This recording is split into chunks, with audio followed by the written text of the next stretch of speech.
Bien, un saludo. Estamos por arrancar entonces el tema 2 de la materia. Finalmente, se llama estabilidad de los materiales y vamos a estudiar en él una primera parte que tiene que ver con todo lo que es la corrosión en la industria y en la ingeniería química. Entonces vamos a arrancar para no hacer este video muy largo.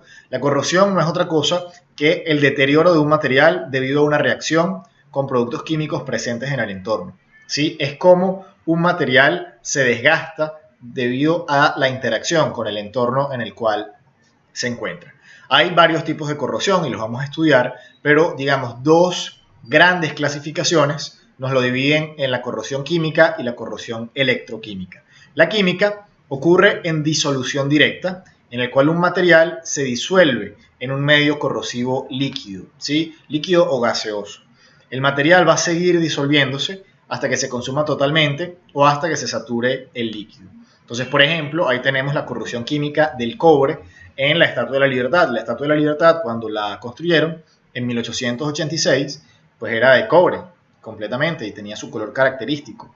Con el tiempo, el oxígeno, sobre todo contenido en el aire, y recordemos también, eso está rodeado de mar, está en Manhattan, en una isla, pues fue también contribuyendo a la corrosión de la Estatua de la Libertad. Se formaron carbonatos, hidróxidos de cobre y quedó recubierta con ese color azul pues propio de los hidróxidos de cobre. Entonces la corrosión química ocurre cuando hay una reacción entre el material y el medio en el cual entra en contacto, en este caso el oxígeno fundamentalmente y algo de carbón para los carbonatos, en los cuales reaccionaron con el cobre y generaron ese recubrimiento. Hay una disolución en alguna medida.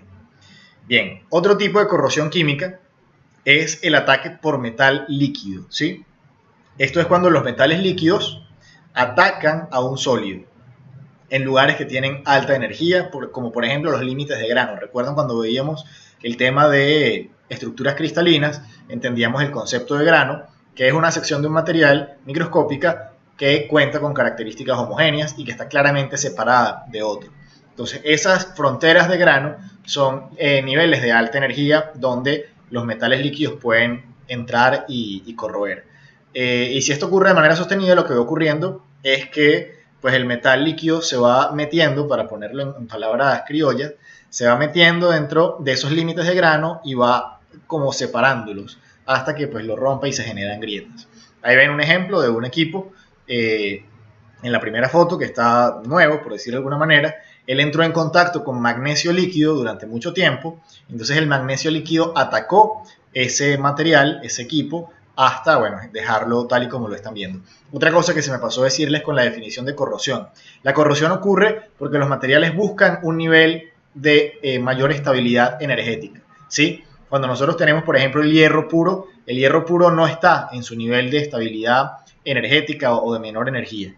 Eso lo alcanza cuando se generan los óxidos de hierro y por eso el metal ustedes lo dejan al aire libre y se oxida, porque ese estado oxidado requiere una menor energía, es más estable energéticamente que el hierro sin corroer de alguna manera. Entonces todos los procesos de corrosión ocurren cuando tenemos un material que no está en su estado de menor energía y él va a buscar siempre llegar a ese estado, en este caso pues apoyándose o valiéndose del entorno. Otro tipo de corrosión química es la lixiviación selectiva.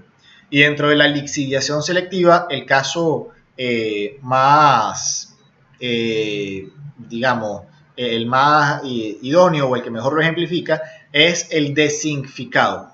Dezincficado significa que a un material pierde el zinc que contiene. Entonces, la lixiviación selectiva es cuando un elemento de una aleación se puede someter a un proceso de lixiviación selectiva, es decir, de separación, pero yo no separo un segmento completo de material, sino que separo un elemento en específico. ¿Sí? Entonces ahí ven, por ejemplo, cómo tienen una micrografía del latón, como ese color más amarillento, y el zinc se le va retirando y queda ese color como más rojizo. Esa es la densificación del latón, en este caso, que es una aleación que contiene zinc. Muy bien. Bien, otro tipo de corrosión química, la disolución y la oxidación de los materiales cerámicos. La corrosión no solo ocurre en metales, también ocurre en materiales cerámicos y en materiales poliméricos incluso. En el caso de los materiales cerámicos, la más común es cuando se usan cerámicas para contener metales fundidos que en la medida en que se van solidificando se van generando escorias. ¿Qué son escorias? Ahí les puse una foto, son como esas granallas de metal que son las primeras en solidificarse. Estas granallas a veces se pueden generar en los pequeños intersticios que quedan en la cerámica y se van acumulando hasta que pues eso debilita el material cerámico.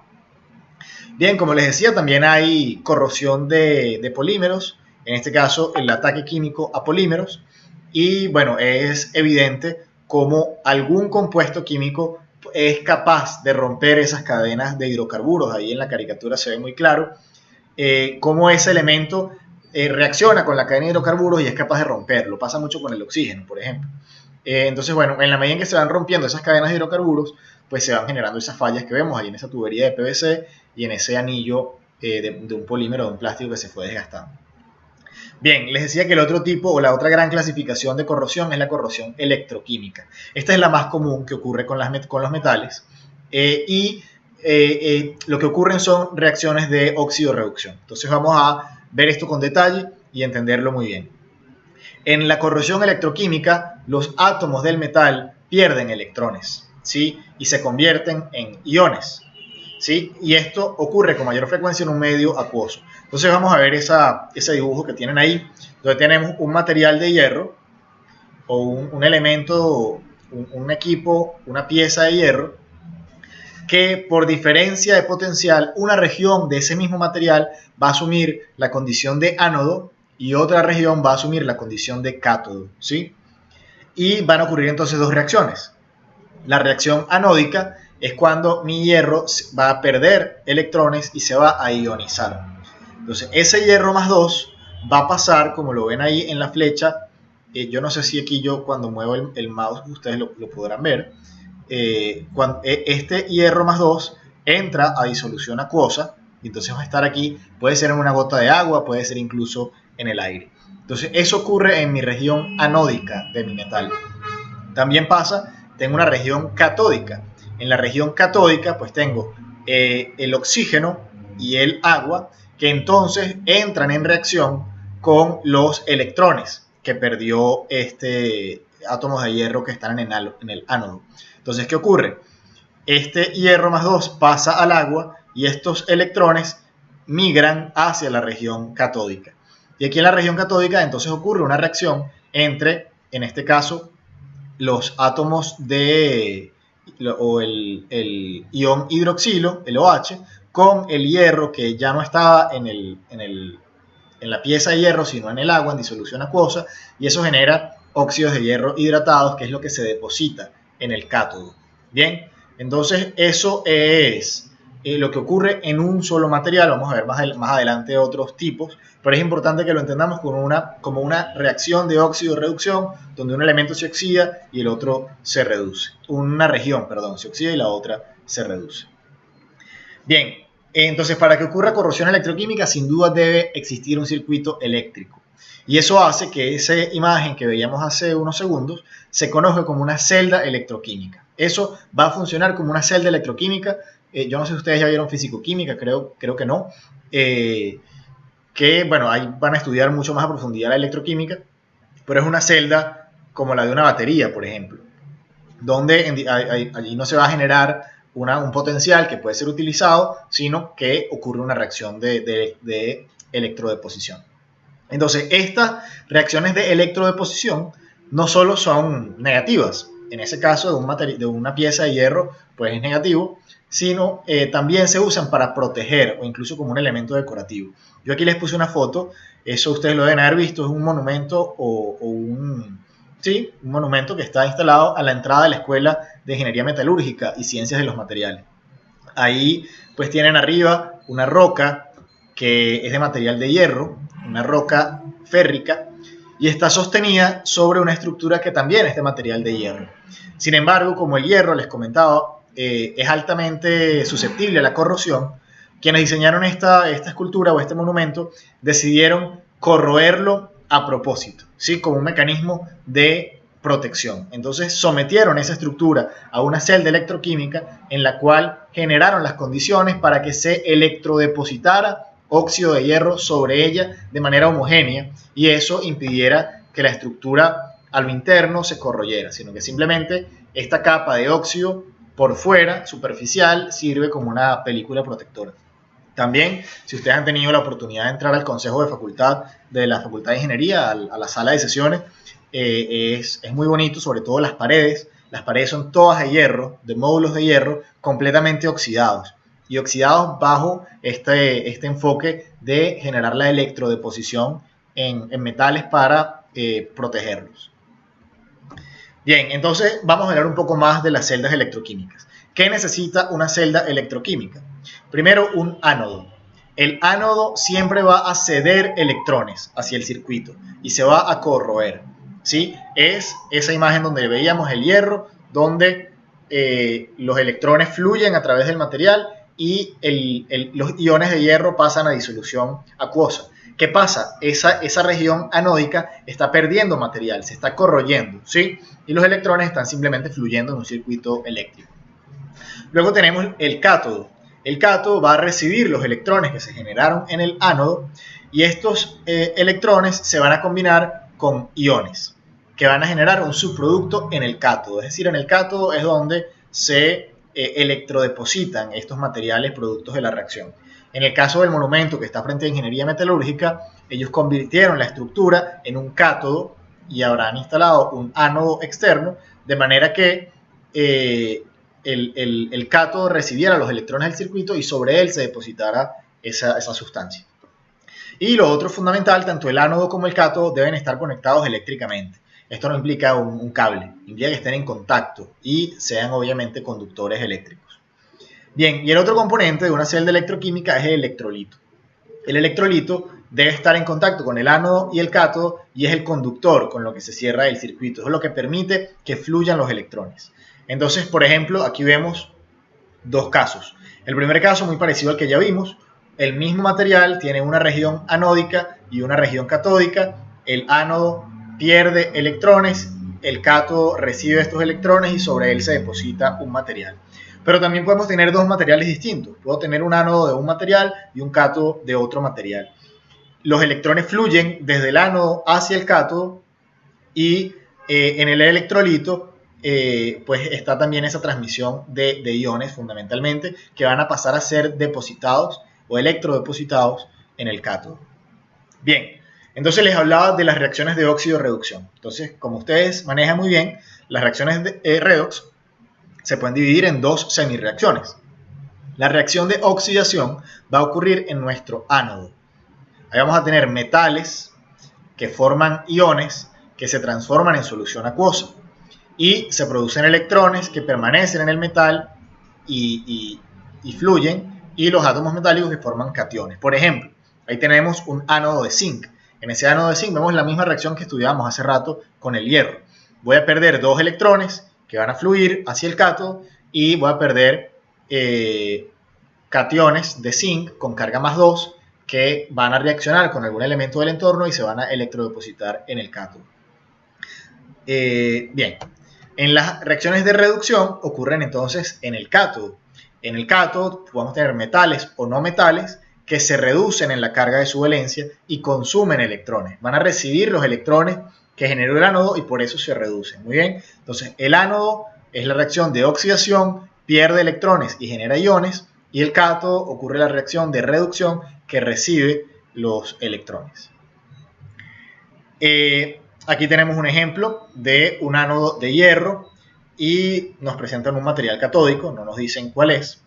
Y esto pues es una reacción anódica y catódica en una celda electrolítica de corrosión de electrodo de oxígeno, ¿sí? Entonces estudiamos qué ocurre acá.